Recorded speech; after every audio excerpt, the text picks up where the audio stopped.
Presidente, bom dia. Quero lhe agradecer por ter aceitado essa entrevista.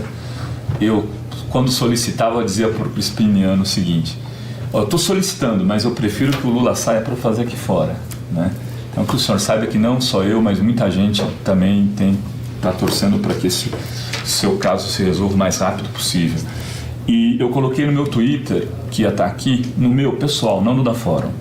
Foram 825 mensagens com perguntas. Então, o senhor imagina, eu estou aqui carregado de perguntas, eu não vou citar as pessoas, porque muitas perguntas repetiam, mas eu também sou portador, então, de uma série de pessoas que gostariam de estar aqui no meu lugar, incluindo os blogueiros que o senhor citou, né, que participaram do encontro de blogueiros e que o senhor teve presente em 2 ou 3 deles, agora já nem sei dizer.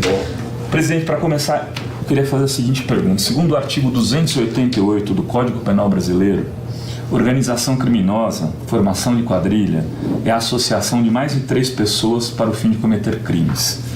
Com os vazamentos do Intercept, se confirma que houve essa associação entre agentes do Estado, com o fim claro, entre outras coisas, de condená-lo. O senhor se considera vítima dessa quadrilha?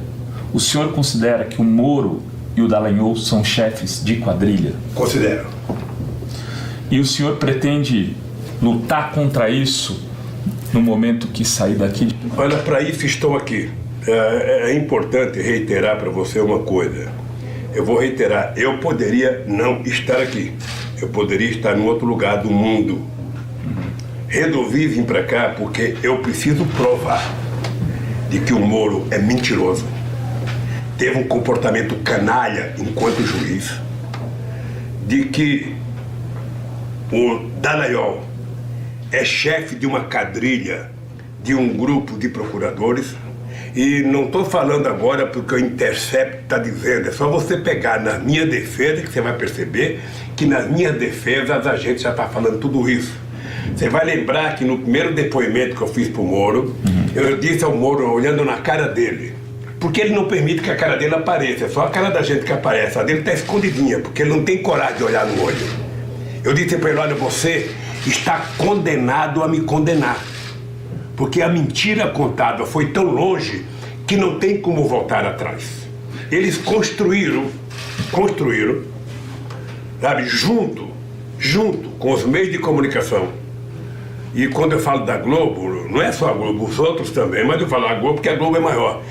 Construíram junto com a Globo a ideia de que qualquer bobagem que o Dallagnol, qualquer bobagem que o Moro falasse, era 20 minutos de jornal nacional condenando as pessoas a priori.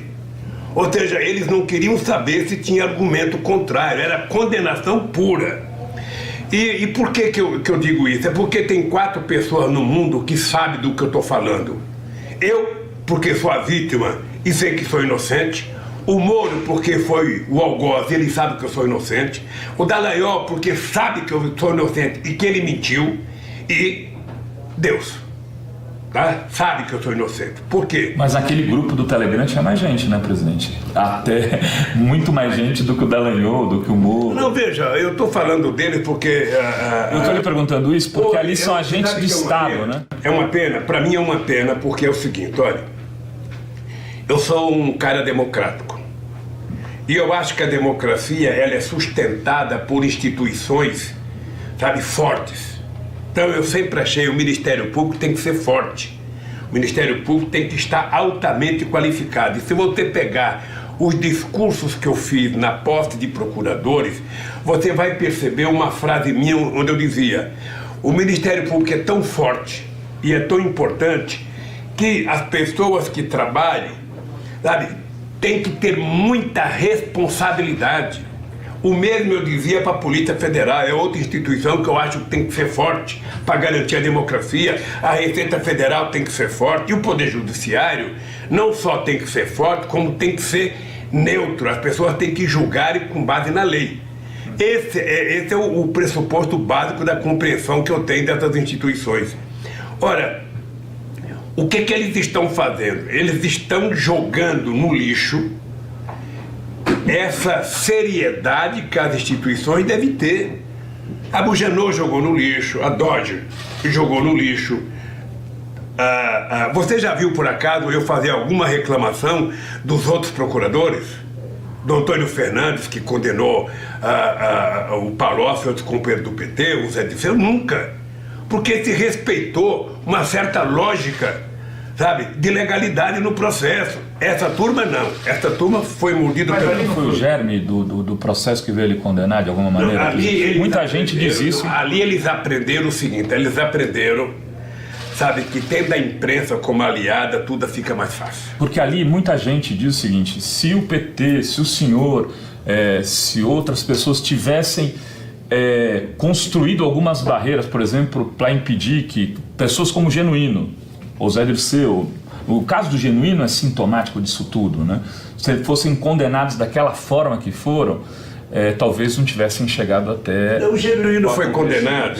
Veja, o Zé Dirceu tinha que ser preso de qualquer jeito, porque a imprensa criou um clima na sociedade, sabe, que independia de prova. É por isso que eles inventaram logo a teoria do domínio do fato. Tá? Vamos logo criar uma teoria, e essa teoria vai nos garantir que a gente não tem que ficar procurando prova. Vamos condenar... Sendo usado agora com base em lawfare. E agora, sabe, e depois o Genuíno entrou no barco, todo mundo sabia que o Genuíno era inocente, todo mundo sabia. Tá? Mas se criou um clima na sociedade, através dos meios de comunicação, que chegou um momento em que, se não prendesse, poderia até ser pior. Como no meu caso. Você sabe quantas horas de Jornal Nacional eu tenho? Você sabe quantas capas de revista Veja, de revista Época, de revista Isto É? Você sabe quantas primeiras páginas de Estadão, da Folha, do Globo e de outros jornais? Você sabe quantas horas no Bom Dia, no Boa Tarde, no Boa Noite, no Chá das 5 tem contra mim? Ou seja, na verdade, eles só não conseguiram, sabe, o massacre final, o enterro final, porque o PT é um partido organizado, porque o PT tem muita força, porque a CUT tem muita força, porque o Sem Terra tem muita força, porque o movimento social tem muita força, e essa gente acredita na minha inocência e sabe que eu sou inocente. Então, quando eu vim para cá com esse objetivo. Eu preciso, para salvar o Brasil, evitar que crápulas como Moro, que crápulas como Dallagnol ocupem funções. O senhor achava que se saísse, se fosse por exílio, se tomasse outra decisão, eles tomariam conta do país e acabaria como o objetivo dele. Você veja que hoje está ficando mais claro. Está ficando mais claro. Ou seja, tudo que eles estão fazendo são coisas de quadrilha. Nenhum partido político de extrema-direita seria tão grosseiro e tão ignorante como eles. Eu, quando fui prestar meus depoimentos na Polícia Federal, lá em São Paulo, lá em Brasília, quando eu fui na Polícia Federal prestar depoimento, quando eu dei depoimento para o Ministério Público, eu tinha clareza que eles não estavam tentando julgar um homem. Eles estavam tentando julgar um governo, um período de governo. Ora, o Dallagnol, na verdade, eu vou repetir uma coisa que eu tenho falado. Ele deveria ter sido exonerado e preso a bem do serviço público com o PowerPoint. Porque você não pode ter um procurador falando, sabe, pelo Estado brasileiro, em nome da sociedade, contar a mentira que ele contou e depois dizer cinicamente: não me peçam provas, eu só tenho convicção. Dali ele deveria ter saído algemado para a cadeia, exonerado, para salvar o Ministério Público. Quando o seu Moro, sabe, vai me fazer um julgamento e ele não tem fato, ele não tem prova, e ele é obrigado a me acusar de um crime indeterminado. Ou seja, ele não sabe que crime que eu cometi, depois de inventar a história da Petrobras para poder trazer o crime para cá. Sabe, tudo isso é uma quadrilha funcionando.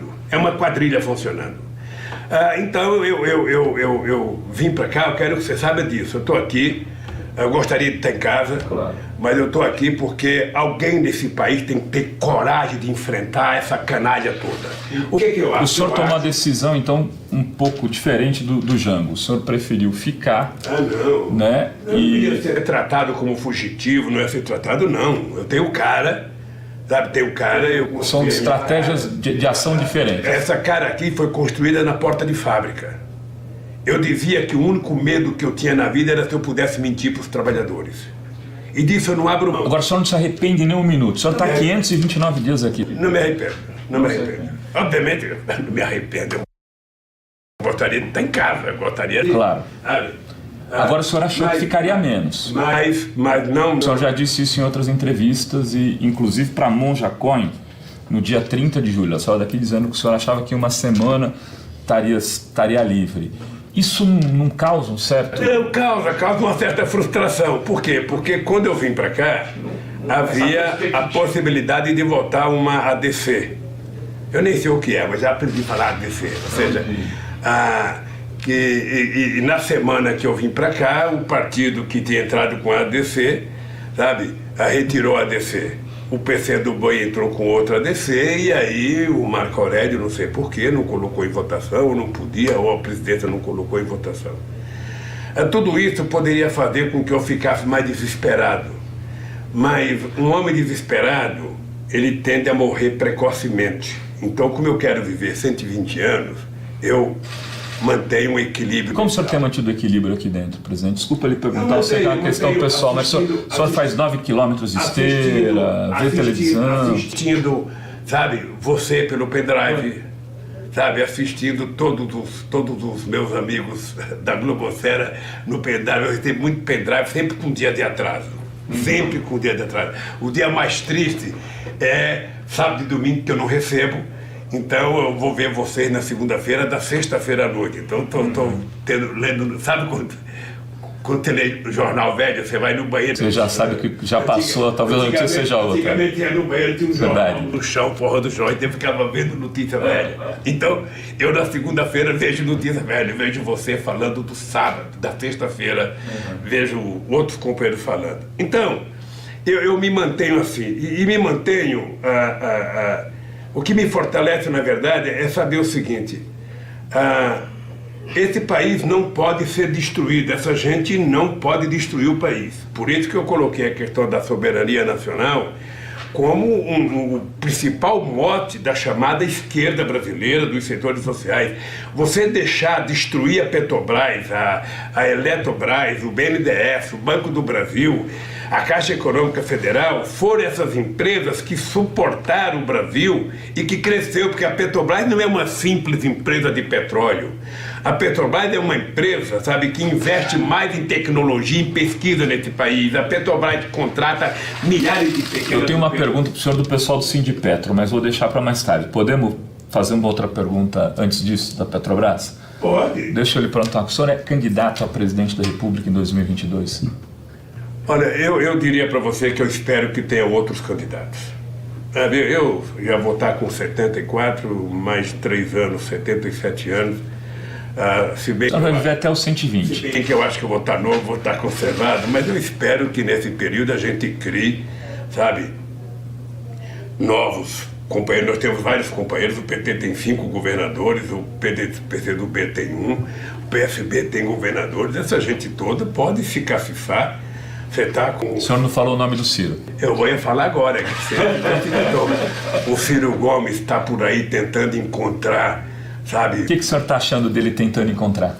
Eu acho que o Ciro Gomes, veja, é engraçado, porque eu adquiri um profundo respeito pelo Ciro Gomes no tempo que ele trabalhou comigo. Ele foi uma pessoa que me ajudou, que participava do núcleo junto com a Dilma, com o Márcio Tomás Bastos, na época do Mensalão. Eu tenho profundo respeito. Agora, politicamente, ele é meio confuso. Primeiro porque ele não... O Ciro já trocou, acho que 8 ou 9 partidos, ou seja, eu lembro que em 2010 ele queria ser candidato a presidente.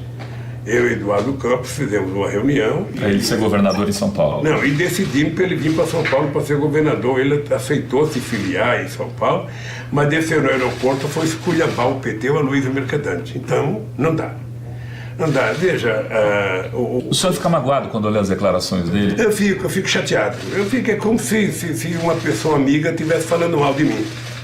Sabe? Agora, também não posso pedir para ele falar bem. Ali, quando junta ele e Mangabeira Unger, então, aí é... Ele alega que o senhor aqui da prisão controlou todo o processo. Ele não alega nada. Você não pode querer que o jogador do São Paulo vá ajudar o time do São Paulo a ganhar do São Paulo. Você não quer que o Gabigol do Flamengo vá marcar gol contra o Flamengo porque está jogando com o meu Vasco da Gama. Não, não é assim. O Ciro Gomes era candidato, o PT tinha candidato e tinha algumas alianças em disputa. O PT não podia falar, olha gente, nós não queremos vocês, vai todo mundo não sei quanto. O PT foi procurar fazer as alianças e fez as alianças. Não sei se o senhor não deve ter visto, mas ontem mesmo Haddad voltou a contar essa história de que a partir de uma conversa com o senhor foi conversar com o Ciro e convidou ele para ser vice-presidente na sua chapa. E o Haddad já me falou que disse nessa mesma reunião ao Ciro que se porventura, o senhor não pudesse ser candidato, ele aceitaria ser vice na chapa do Ciro. Como é que foi essa história? Olha, eu fiquei sabendo dessa história por conta do companheiro Fernando Haddad, que teve com o Ciro e falou para o Ciro que o Ciro poderia ser meu vice, que no meu impedimento o Ciro seria candidato a presidente e o Haddad seria o vice dele. E o Ciro não aceitou. Eu acho difícil uma pessoa que se acha tão inteligente como o Ciro querer ser vice de um torneiro mecânico. Eu não acho, quer dizer, sabe? O senhor acha que tem um preconceito de classe? Eu acho que o Ciro ele é preconceituoso contra o PT. Ele tem um quê? É só perguntar para o pessoal do PT do Ceará. Ele odeia o PT do Ceará. O Ciro não nasceu para militar num partido político. O Ciro nasceu para ser dono de alguma coisa. Ele manda, ele desmanda, ele faz, ele desfaz, ou seja, isso não cabe dentro do PT. Então, se o Ciro quiser ser presidente com o voto dos setores progressistas, ele terá que se aliar à esquerda. E para se aliar à esquerda, ele não tem muita opção. Ele tem só o PT e o PCdoB. Não tem muita opção. O senhor acha que ele está fazendo um caminho para a direita? A impressão que eu tenho é que ele está fazendo um discurso muito mais para agradar setores de direita, que ele acha que abandonaram os tucanos, do que para a esquerda. De qualquer forma, é uma pena, porque eu gostaria que o Ciro fosse diferente, eu gostaria que... O senhor convidou ele para bater um papo aqui? Não, eu não convido ninguém para vir aqui. Tá. As pessoas que pedem para vir. Um preso político ficar convidando pessoas para vir aqui. Se alguém quiser vir, sabe, entre em contato e vem me visitar, mas eu não convidarei. Agora, acho que é uma pena.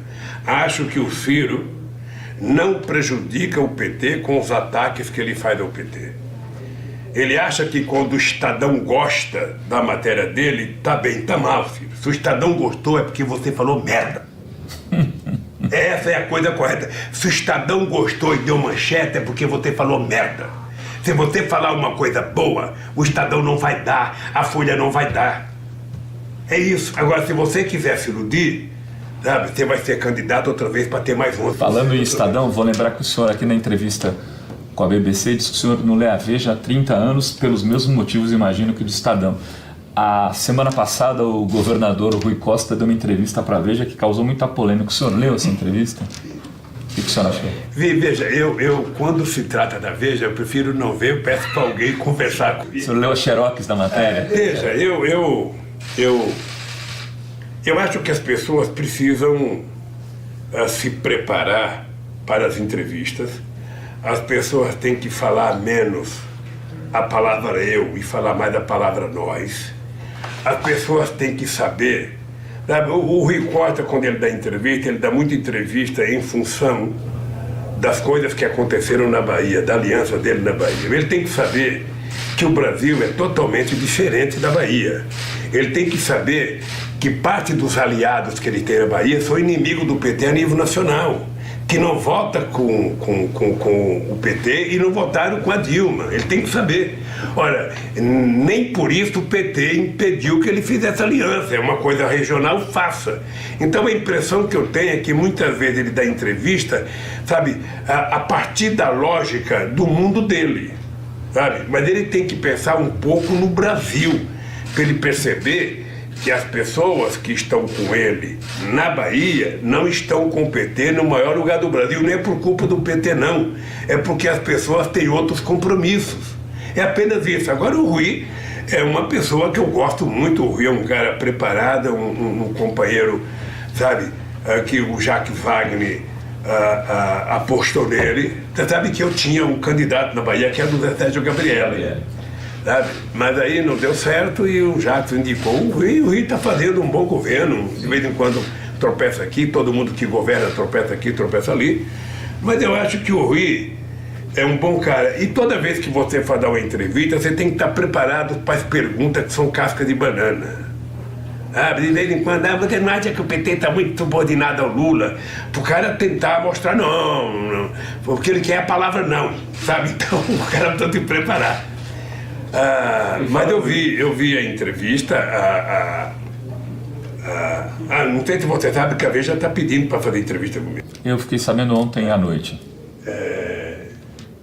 O senhor vai aceitar? Não, eu até daria, se fosse uma coisa ao vivo. Eu vou tentar ver aí com o meu pessoal se é possível fazer com vocês ao vivo. Não tem por que ficar gravando, pode fazer aqui ao vivo e vai direto. Aí depois eu vou ver se a Globo quer mandar o Willy Bonner vir aqui fazer uns 20 minutos de Jornal Nacional ao vivo comigo, sabe? Ver se o SBT quer mandar o Jornal das 8. Eles estão pedindo também, mas lá para as 3 da manhã. 3 da manhã até eu estou dormindo, então eu não vou assistir. Eu lembro de um debate que eu fiz na campanha de 89 com o Ulisses Guimarães, a gente estava na Manchete, e a moça que coordenava o debate, já era 1 e pouco da manhã, falou: doutor Ulisses, o senhor não acha que a gente poderia continuar um pouco mais o debate? O Ulisses Guimarães, lógico que eu preciso continuar. Eu falei: Ulisses, por favor, manda alguém ligar para a dona Mora e eu ligo para a dona Marisa. Se ela estiver assistindo, a gente continua. Se ela estiver dormindo, vamos parar, porra. Fazer um debate para ninguém assistir. Presidente, você falou aqui do Estadão, falou da Veja, sempre fala da Globo, mas eu queria falar um pouco da Record, né, dos evangélicos. Até os últimos dias, eu anotei aqui, 16 de março, a Record, o bispo, o PRB, tinha um ministro, né, que era o Jorge Wilton, ministro dos esportes da Dilma. Eles saíram, Jorge Wilton, era um deputado na época que ficou com o Ministério dos Esportes até março. Aí eles saíram do governo e foram para o impeachment, e de lá para cá a Record assumiu, e os setores jornalísticos, um antagonismo em relação ao senhor, à Dilma, ao PT, a tudo que seja vermelho, que, assim, de alguma maneira, o que aconteceu nesse processo? Por que a coisa virou de jeito algum? Eles cresceram muito durante seus governos, inclusive porque, com o crescimento da classe C, da classe D, os evangélicos foram tomando conta, na lógica da teoria da prosperidade, desses segmentos, na lógica, com a venda da prosperidade, que é a base do discurso evangélico.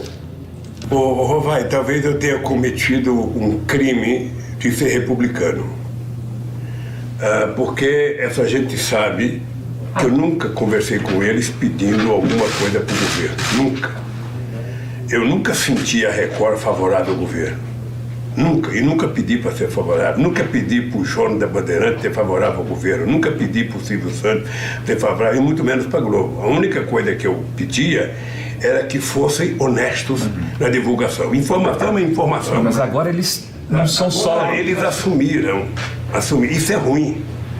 É ruim para eles próprios, porque eles podem ter um pouco de dinheiro, mas perderão credibilidade. Você viu a cena do Bolsonaro ajoelhado? E é ruim para ele. Não, eu acho aquilo humilhante para ele. Humilhante, quer dizer, é uma coisa vexatória.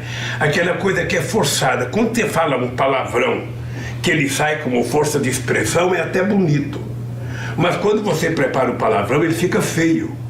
E o Bolsonaro preparou aquela cena, é simplesmente ridícula, é vexatória. Não precisava daquilo. Ele pode ser evangélico, ele pode... Eu nunca perguntei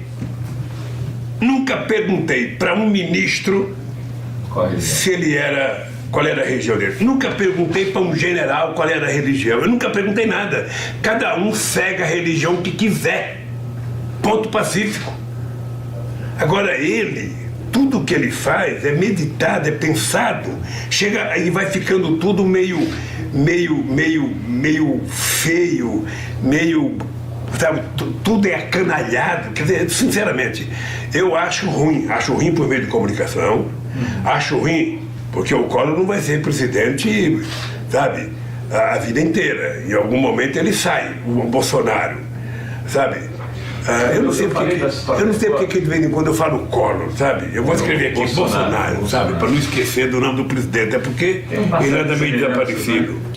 Tem certa semelhança, a gente não sabe se vai durar o mesmo período, né? Eu acho que ele faz muita bobagem. Sabe, o Bolsonaro, eu não posso dar conselho, mas o Bolsonaro, ele precisava saber o seguinte, olha, o tempo da bobagem, o tempo da molecagem acabou quando ele era deputado, ele virou presidente. Se ele não acreditava que fosse ganhar, ele ganhou. Então exercer o cargo de presidente da República é uma coisa muito séria. Você tem que medir as palavras, você tem que pensar, obviamente que você pode errar uma ou outra, mas ele faz questão de errar em tudo. Ou seja, a política externa dele é um desastre.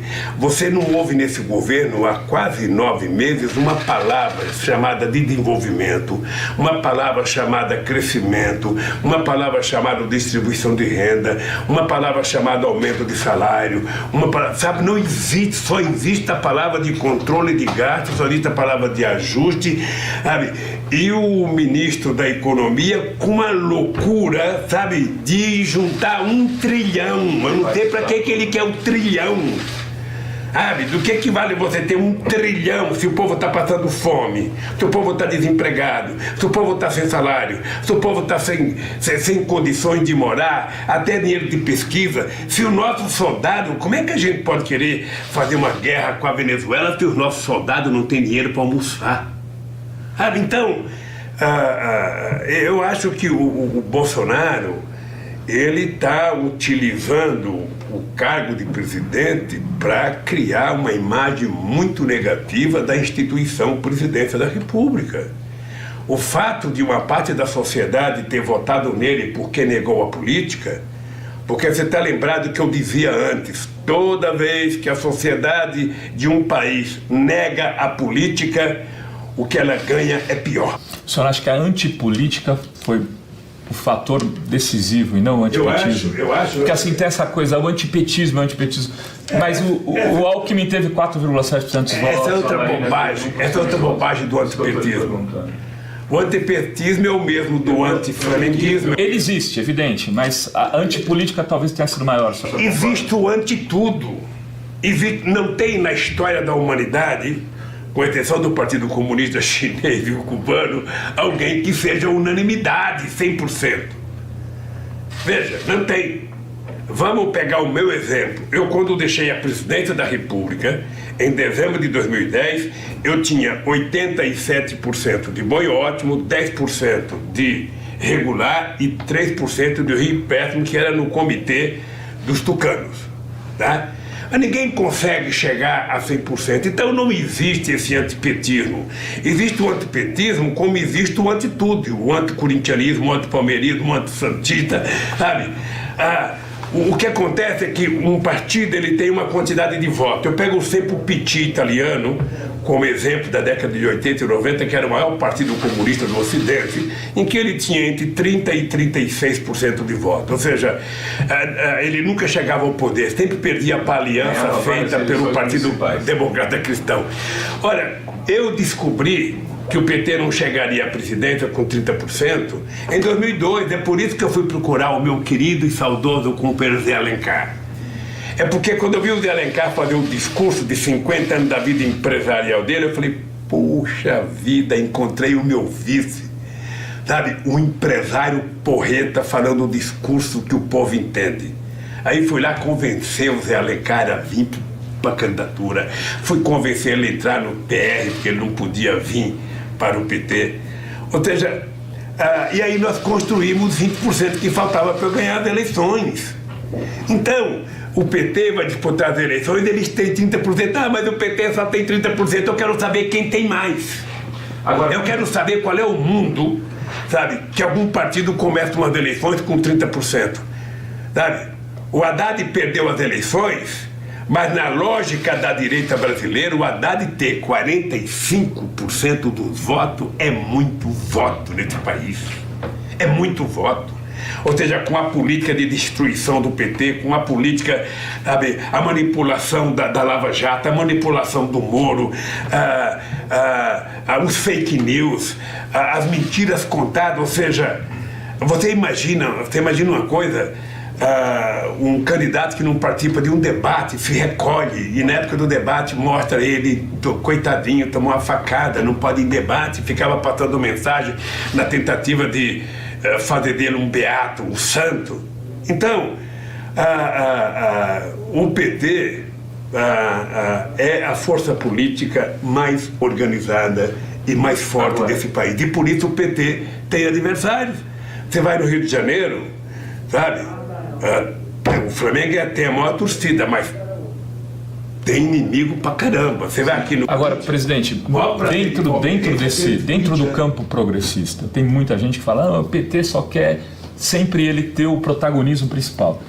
O senhor acha que que foi feito na Argentina, com a Kirchner, se recolhendo, saindo de vice do Alberto Fernandes, que eles chamaram de fórmula, pode ser algo interessante para movimentos próximos na eleição de 2020 e até 2022, do ponto de vista do PT? É importante lembrar, eu já vi alguém citar o exemplo da Cristina. É importante citar que a Cristina e o Fernando são do mesmo partido político. Que eles montaram agora, né, presidente? É importante lembrar. Porque eles saíram do PJ. É importante lembrar que ele foi secretário, sabe, do Kirchner. Mas ele foi adversário dela na última eleição. E é importante, ele e outras pessoas que hoje estão juntos. Ou seja, política é o momento. Agora, veja, a Cristina, ela está numa situação eleitoral, processual complicada. O desejo do Poder Judiciário da Argentina já era ter prendido ela se ela não fosse senadora. Ela tem um problema muito sério com a filha dela que está fazendo um tratamento em Cuba, e a Cristina percebeu que poderia, ela sendo candidata, ela ter mais problema do que outro. Não é o caso do Brasil. Você tem um candidato que vai com 30% de voto e outro que está com 11% e você desiste. Eu lembro do Brizola. O Brizola, em 89, eu fui na casa do Brizola. Quando o senhor foi visitá-lo no apartamento dele, né? Que ele queria que o senhor renunciasse para ser... Nós empatamos tecnicamente. Eu falei, ô Brizola, não empatamos coisa nenhuma, isso não é pesquisa não, bicho. Eu tive 500 mil votos a mais do que você. Mas vamos desistir nós dois e vamos apoiar o Mário Covas. Eu falei, você acha que o povo vai entender? Sabe, nós dois que tivemos, a votação que tivemos, abrir mão para apoiar um cara que teve 8%? Não. Olha, se o Ciro quiser um dia... Mas eu não estou falando do Ciro. Se o Ciro quiser um dia ser presidente da República, ele precisa fazer o jogo correto. Eu vou lhe dar um outro exemplo. A gente, quando publica na Fórum fotos do Haddad com o governador Flávio Dino do Maranhão, causa um frisson. As pessoas vêm e falam, chapa dupla. Então, mas deixa eu falar uma coisa para você. Por exemplo, depender para o senhor, tem que ser só Haddad ou pode ser o Dino? De repente, eu não vou dizer que pode ser o Haddad, pode ser o Dino. Se o senhor não for candidato. Seria louco se eu dissesse isso. Né? Até porque tem muita gente pretendendo, ainda falta 3 anos para essa coisa acontecer. Eu sou da tese que eu não vejo nenhum problema o PT apoiar alguém que não seja do PT. Não vejo, isso faz parte do jogo político. E o PT tem várias experiências em vários estados. Eu não vejo. O que é preciso é que a pessoa que quer e precisa da aliança com o PT precisa ajudar a construir essa aliança. Porque se a pessoa que quer construir a aliança achincalha o PT a todo momento, essa pessoa não vai conseguir convencer o PT, mesmo que a direção do PT queira.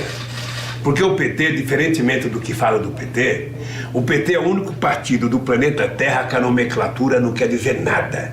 Alguém chegar e falar, não, eu sou... Você sabe com quem você está falando? Está falando com a presidenta do PT, está falando com o secretário, com o deputado. Isso, para a base do PT, vale tanto quanto uma titica.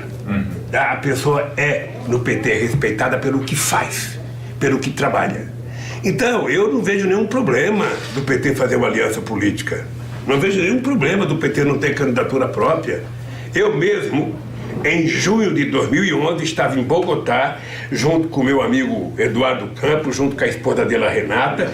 Quando eu fiz uma reunião com o Renato e disse ao companheiro Eduardo Campos que, olha, eu acho que você deveria começar a se preparar para você ser candidato a vice da Dilma em 2014 e ser o candidato a presidente em 2018. Tá? Essas foram as minhas palavras. Hein? E por quê? Porque não aconteceu, porque ao longo do período foi crescendo a animosidade entre ele e a Dilma. Eu lembro que eu fui convidado para uma reunião no Rio de Janeiro, estava presente o companheiro Jacques Wagner, estava presente o Sérgio Cabral, estava presente o Eduardo Campos, quando em determinado momento começou a se falar, sabe, da Dilma de um jeito estranho. Isso, ela só tinha 2 anos de governo. Eu falei, gente, ó, eu não vim aqui, eu ainda estava com câncer muito ruim. Eu disse assim, eu não vim aqui para ouvir alguém fazer crítica a Dilma. Se vocês têm algum problema com a Dilma, vocês peçam uma reunião com ela e digam o que vocês pensam dela, porque, pelo que eu sei, ela gosta de todo mundo. Ela gosta do Eduardo Campos, ela gosta muito do Wagner, ela gosta do Sérgio Cabral. Então conversa, não, vamos fazer um almoço para falar mal da Dilma. Aí paramos de conversar, mas ali eu senti que o Eduardo Campos já tinha um problema de animosidade com a companheira Dilma, que foi até o final do mandato. Sim. Presidente... Dizem que a Dilma tinha ciúmes dele, porque ele era muito ligado a mim, muito ligado. Mas eu gostava... Teve essa relação de ciúmes da Dilma, no dado momento ali, com coisas do senhor? O senhor notava isso? Não. Já que o senhor tocou no assunto, eu nem ia perguntar. É que eu sei que existe, ninguém precisa me falar. Ninguém chega Não, mas saía muita fofoca disso. Ninguém chega a 73 anos fazendo política há 50 anos se não tiver um mínimo de compreensão. As pessoas têm ciúmes, as pessoas querem preservar o que são. As pessoas querem ter espaço, as pessoas querem ser levadas em conta, as pessoas querem sair na foto, tem todo esse tipo de coisa. Para você conseguir superar tudo isso, leva muito tempo.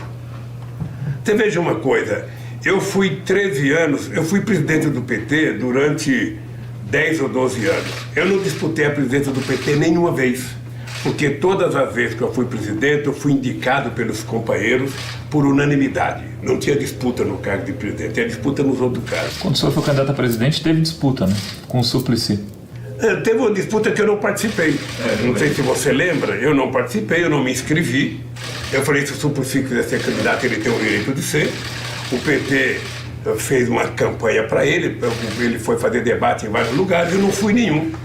Aí o PT me inscreveu eu não me inscrevi, o PT que me inscreveu. Presidente, deixa eu falar de um assunto que está acabando a entrevista, mas essa semana... Você pode perguntar. Não, é que eu sei que o senhor não responderá tudo, o problema nosso aqui é tempo mesmo. O Temer, né, confirmou no Roda Viva aquele telefonema que vazou ali, que foi grampeado e que só veio a público agora, e diferentemente daquele outro telefonema da Dilma para o senhor. Ele confirmou que, de fato, o senhor ligou e confirmou que teve uma reunião com o senhor. Aí eu lhe pergunto, não está na hora de revelar um pouco mais os bastidores? Teve um telefonema, não foi uma reunião. Ele falou em reunião, acho que. Teve um telefonema em que ele, na entrevista, ele fala, que isso é a prova de que eu não defendi o golpe. Então ele reconhece primeiro que foi golpe. Deixa eu lhe falar uma coisa, porque é importante dizer. O senhor falou com o Eduardo Cunha também naquela ocasião? Eu cheguei a falar com o Eduardo Cunha para evitar de colocar o impeachment. Não naquela semana. Naquela semana. Para evitar de... O senhor tentou falar com o Bispo de Macedo? Não. Não tentou? Não. Deixa eu lhe falar uma coisa. Eu nunca achei boa a ideia de eu ser ministro. Por uma razão. Na minha cabeça, o Palácio do Planalto não cabe 2 presidentes. Não cabe. E se eu fosse ministro junto com a Dilma, ia ser um problema para a Dilma. Eu até brinquei com ela. Dilma, você já imaginou você me dando uma bronca? Porque tem que imaginar, ela teria que me tratar como outro ministro qualquer. Você imagina se eu vou aceitar ou não essa bronca? Porque, sabe, o palácio é pequeno para 2 presidentes. E eu não queria. Eu não queria, relutei. E aí houve uma reunião onde ela praticamente lhe implorou para que... Ela queria, ela dizia que precisava, tal, mas a reunião estava ela, eu, Jacques Wagner e o companheiro Ricardo Berzoini. O que me motivou a aceitar foi que num determinado momento, já lá para 4 horas da manhã, eu não sei se o Wagner ou o Berzoini disse o seguinte: pô, quer dizer que você, sabe, tá numa boa, tá no bem bom, tá vendo a companheira afundar e você não quer entrar no barco, né? Foi isso que me motivou a falar: tudo bem, eu aceito, desde que a gente faça uma reunião amanhã com o Nelson Barbosa e eu vou discutir com ele, porque com essa política econômica não dá.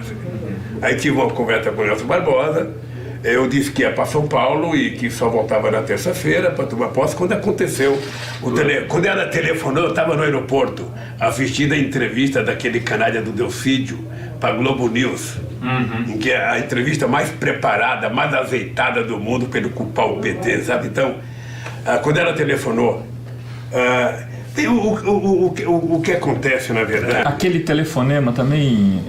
o senhor já sabia pelo Rui Falcão daquele documento, na verdade? Daquele documento que estaria ali, que se porventura precisasse.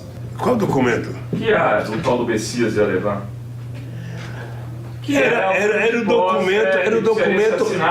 documento para assinar. Isso. Embora eu só fosse tomar posse na terça-feira, era para deixar o documento. Sabe, o que acontece... Você acha que houve uma armação nisso tudo ali? Eu acho, deixa eu falar uma coisa, eu não sei qual foi o partido que entrou com o processo, acho que foi o PPS, não sei, que entrou com o processo para impedir. Obviamente que no momento em que eu aceitei, quase que a unanimidade da imprensa começou a trabalhar a ideia que eu estava aceitando para tentar pegar fora. Eu jamais defendi a ideia do fórum privilegiado.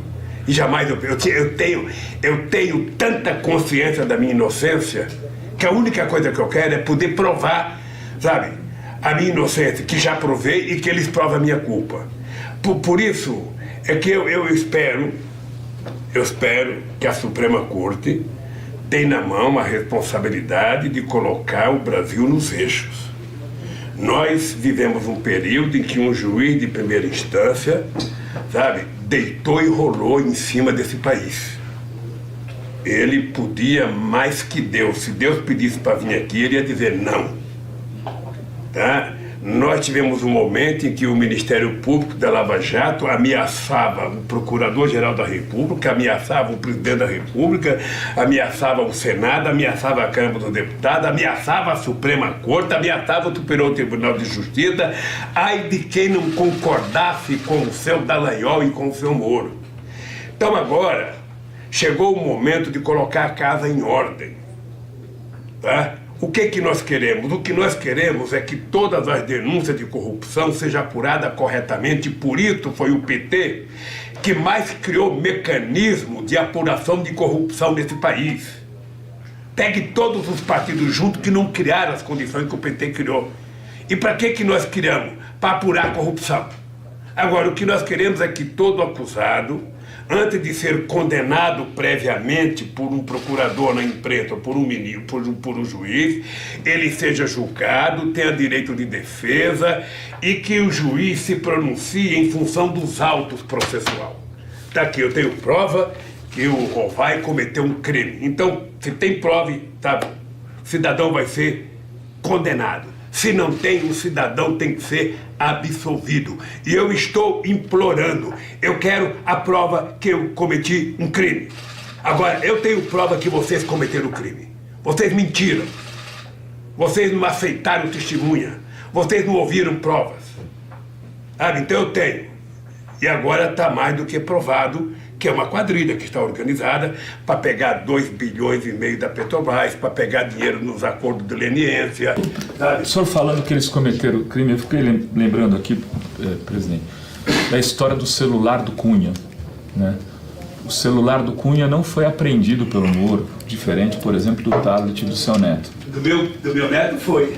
De 4 anos. Diferente do tablet do seu neto. O senhor acha que teve um acordo do Cunha com o Moro? Olha, eu acho que houve um acordo, porque até agora... A mulher do Cunha não foi incomodada? Ela participava daquele paraíso fiscal, a filha também. Então...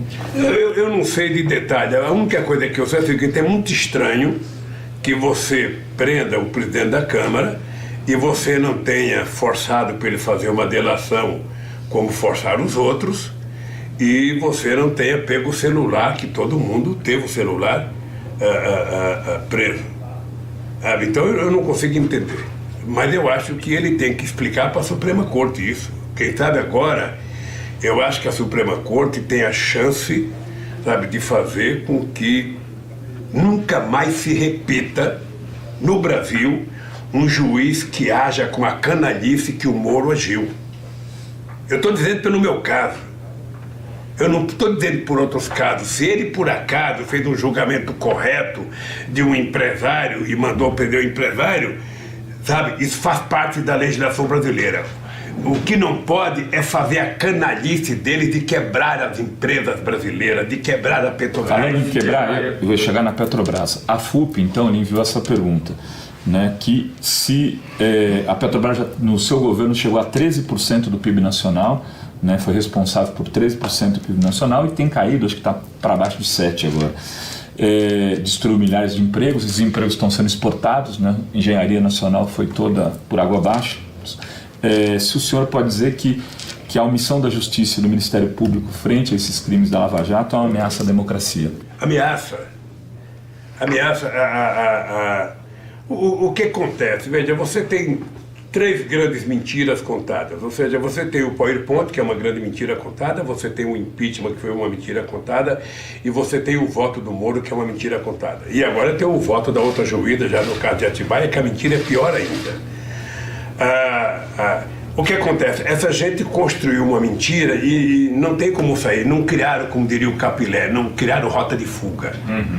Então eles não, a Globo não sabe como tirar da grade dela a questão da corrupção. Ela não sabe como tirar a Lava Jato, porque já faz, não sei, alguns meses que o Intercept, que o Glenn estão mostrando a podridão. Quando ela fala mal do Bolsonaro, ela fala mal do senhor. E ela agora, tudo que ela quer falar mal do Bolsonaro, pode ser que não está falando mal dele, e me coloca. Sim. Então,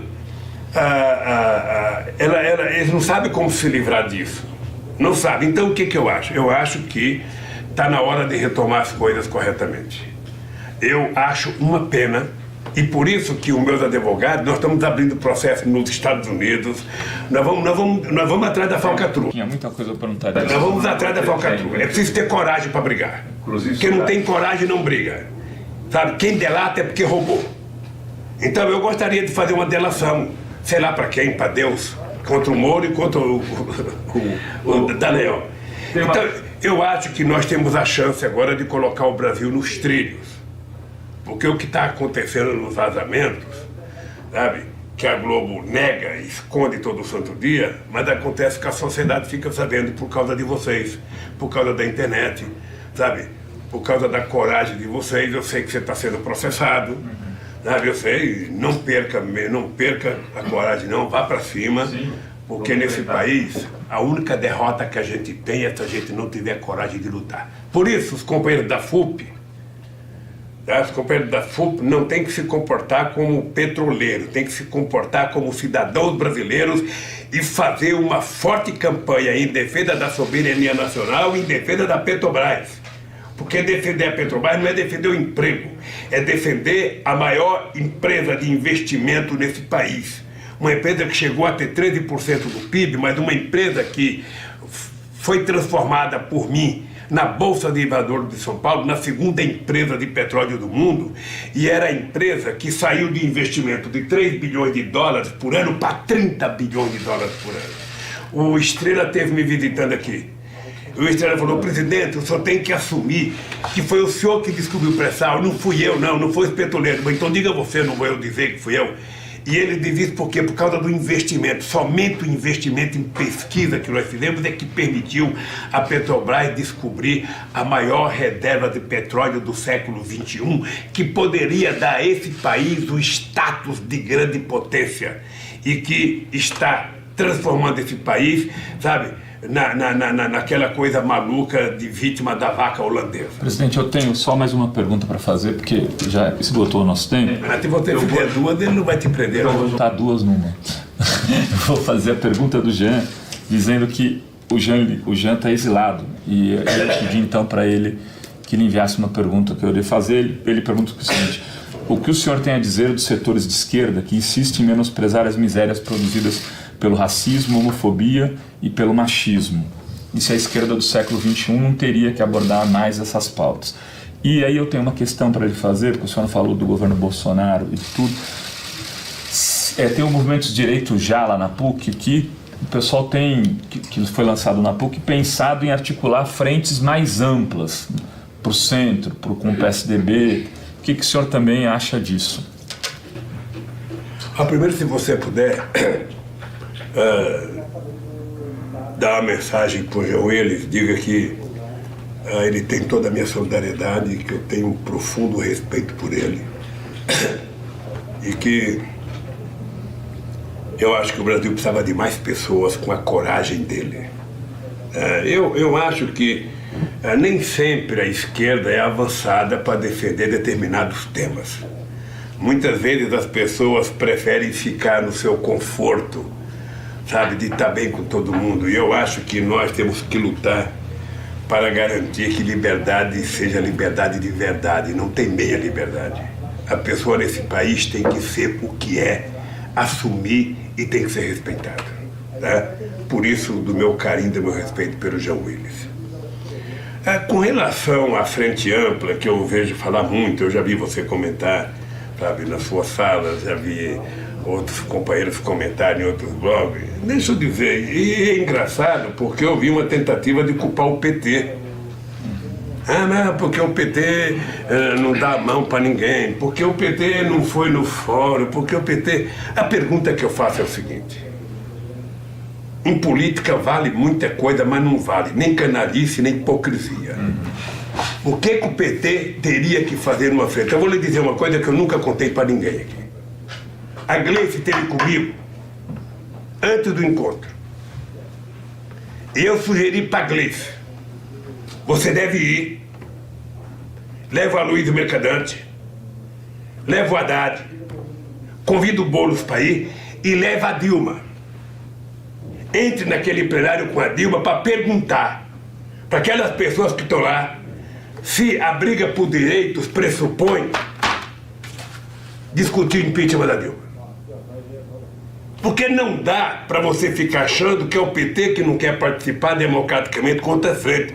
A gente tem que perguntar se o cara enforcou a minha mulher, se o cara esquartejou, se o cara salgou e no dia seguinte o cara me chama para uma conversa para dizer: olha, esquece tudo, aqui não tem nada, foi passado, vamos tocar a vida.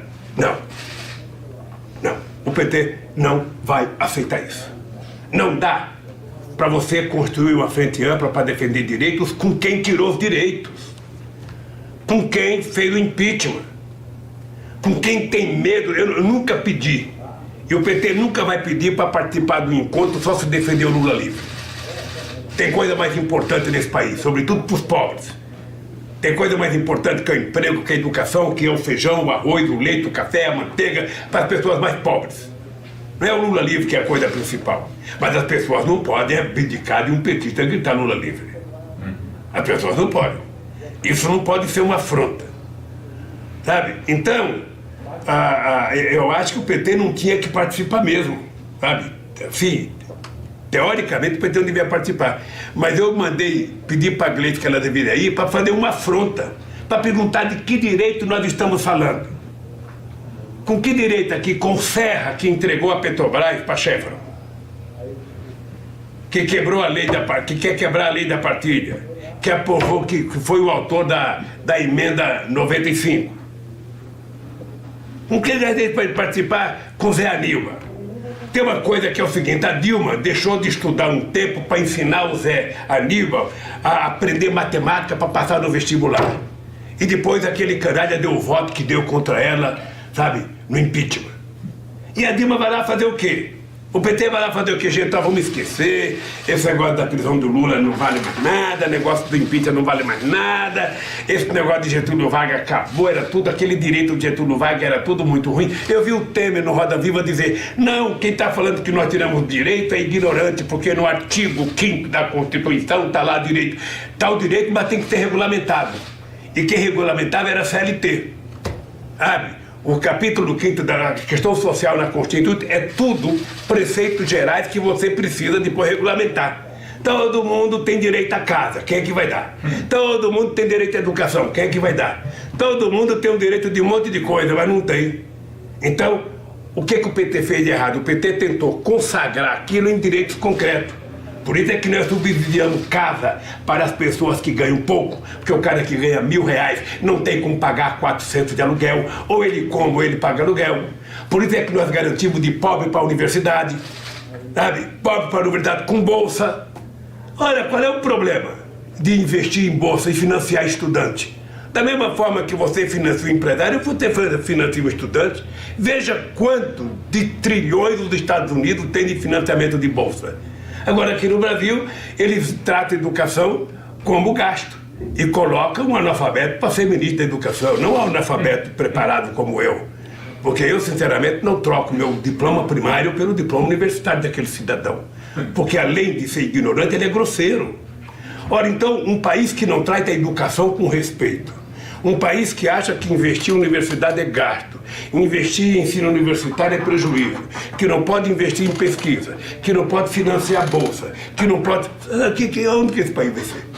Veja se você conhece algum país do planeta Terra que cresceu e se desenvolveu sem antes investir numa coisa chamada educação. Então, eu sinceramente acho que o Brasil precisa lutar. Mas, se você puder, digo o seguinte: olha, não há espaço para covardia. Sabe? Não há espaço. Sabe? Eu fico meio puto aqui dentro, porque quando eu vejo, sabe, aquele miliciano do Bolsonaro, o cara foi se esconder aonde? O cara foi... Eu pensei que o cara estava... Eu pensei que o cara estava escondido numa favela no Rio de Janeiro, onde eles acham que tem muito bandido. O cara estava escondido no Morumbi. No Morumbi.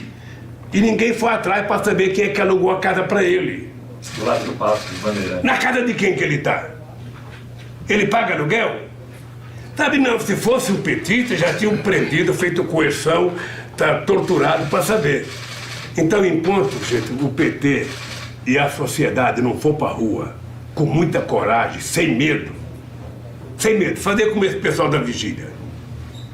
Esse pessoal da vigília aqui é um símbolo da dignidade nesse país, porque tem gente aí que está aí desde que eu estou aqui, sabe? E eu acho que lá fora tem coisa muito mais séria do que eu. Acho que defender os interesses do povo trabalhador, defender o direito de estudar, defender a soberania nacional, a nossa indústria, puta merda, é tudo que as Forças Armadas teriam que fazer isso.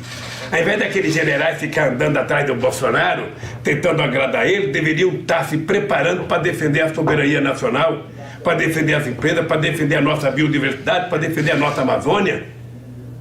Essa gente tem que saber que governar não é falar bobagem, governar é fazer. E se quer aprender, pegue tudo que nós fizemos nesse país. Peguem. Está tudo escrito. Eu sou o único presidente que, ao terminar o meu mandato, fui no cartório e registrei tudo que eu fiz nesse país. Porque eu sabia que a imprensa ia mentir a respeito, tentar desqualificar. A Miriam Belchior organizou, mas o Gilberto Carvalho, está tudo em cartório registrado, cada coisa que eu fiz. Então, se querem fazer bem, leiam. Pegam o que nós fizemos e façam. Tá? Por isso, querido, muito obrigado. É que agora eu penso que estou num palanque, eu vi o microfone aqui. Eu que lhe agradeço. Eu quero que você dê um grande beijo na sua esposa, um grande beijo no seu Luca. E que Deus estaria aqui. E eles lhe enviaram um beijo também, presidente. Quero agradecer aqui à Polícia Federal pelo tratamento, ao senhor, a todos da técnica que nos ajudaram aqui, ao Stucker também. Obrigado, presidente.